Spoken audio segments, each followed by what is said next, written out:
All right, let's dive into something that's, well, it's absolutely critical for anyone working at the front desk. We're talking about the doctor on-call procedure, or what to do when a guest gets sick. You know, when a guest isn't feeling well, you're not just checking people in and out anymore, are you? You suddenly become this anchor, this point of stability and real care. So let's walk through how to handle this with total calm and professionalism. Now, before we get into the nitty-gritty, the step-by-step, I want to zero in on this one word, empathy. Honestly, this is the bedrock of everything we're about to talk about. Every single action, every decision, it all has to come from this place. Because if it doesn't, you're just a robot following a script, right? This is about genuinely caring for someone who's feeling vulnerable. And that right there, that's the difference between just good service and real, unforgettable hospitality. So you might be thinking, okay, why is this so important? Well, think about it. The second a medical issue comes up, your job completely changes. You're no longer just the person behind the desk. You become the calm guide in a storm. It's not about room keys anymore. It's about guest safety. It's about keeping a lid on a stressful situation and showing that your hotel truly cares. Your ability to stay calm, that's not just a nice personality trait. It's a powerful tool that can literally diffuse panic.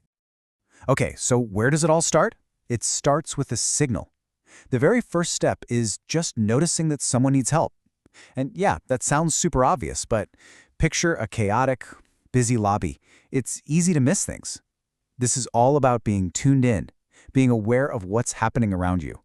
So, how does this signal actually show up? Well, sometimes it's straightforward. A guest comes right up to the desk or calls down and says, "Hey, I'm not feeling well." But other times, it's way more subtle. You might just spot someone in the lobby who just doesn't look right. They look like they're in distress. So whether they tell you outright or you pick up on it yourself, that's your cue. That's the trigger to kick things into gear. All right, you've spotted the situation, now what? Your very first reaction is, and I mean this, everything. It sets the tone for the entire interaction. Staying calm and professional, that's your superpower here. It's going to bring down the stress level for everyone involved, including you. So, here are your first 4 moves. They're simple, but they are so important. 1. Talk to them calmly, reassure them. 2. Ask some simple questions so you know what's going on. 4 is figuring out how urgent this is without freaking them out. But let's rewind to number 3, because this is the big one. This is a hard and fast rule. You never try to diagnose what's wrong, ever. You're not a doctor. Your one and only job is to get them connected to a professional, and to do it fast and safe. Okay, now we're getting to the real heart of the matter. Actually getting them help. This is the moment where you have to make a really important call based on what you're seeing and what the guest is telling you. Think of this as a fork in the road. You've got 2 very different paths you can take, and you've got to pick the right one. Path 1 is for a non-life-threatening situation, where the guest is basically just asking for a doctor. Path 2? That's for a severe emergency. We're talking serious distress, someone's passed out, or they can't breathe. Knowing which path to take and fast is absolutely key. All right, let's take path 1, the standard doctor on-call request. This one's pretty straightforward, like a checklist. First, you tell the guest about the service, making sure they know about any fees. Then, you get their okay, their consent, before you do anything else. Next, you call the hotel's go-to doctor. And while you're doing all this, you're giving the doctor clear info and, super important, you're letting the duty manager know what's happening right away.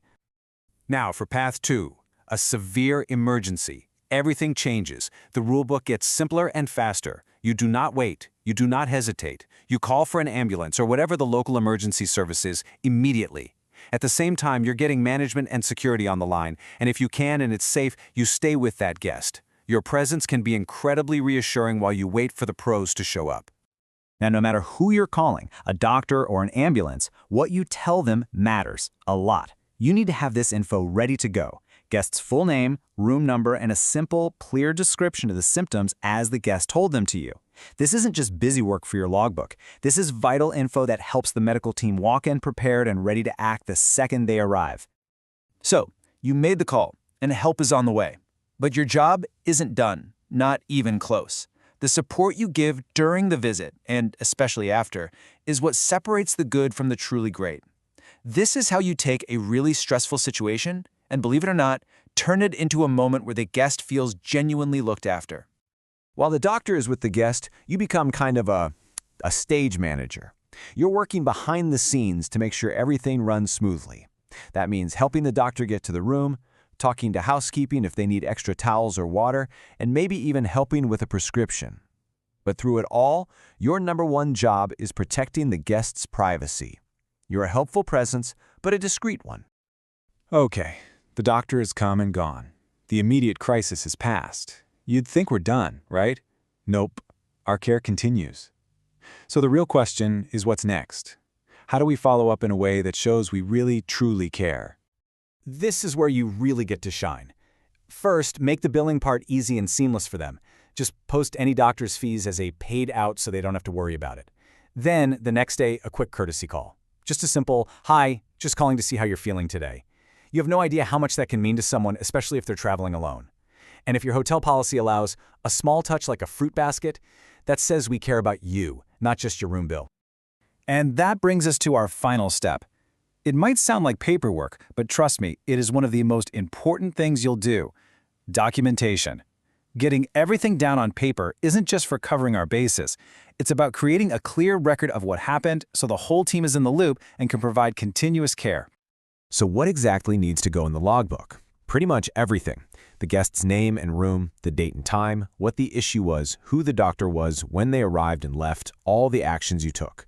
Basically, you're creating a complete story of the event from start to finish. Again, this isn't just red tape. It's about professionalism and making sure everyone knows what happened. And look, writing all that down is great, but it means nothing if you don't pass it on. A guest's health situation doesn't magically end when your shift does. The next person coming in needs to know the whole story. A good handover is what makes sure the guest gets seamless care. As they say, a well-informed team is a prepared team. So when you boil it all down, it really comes back to these three things, doesn't it? The three pillars. You've got empathy, which lets you connect with them as a person. You've got calmness, which lets you be their anchor in a stressful moment. And you've got confidentiality, which shows you respect them. You see, getting this right isn't about memorizing a checklist. It's about proving that when someone is vulnerable, your hotel is more than just a building, it's a safe haven. It's a place of real care. If you ever wondered what true hospitality looks like under pressure, well, this is it.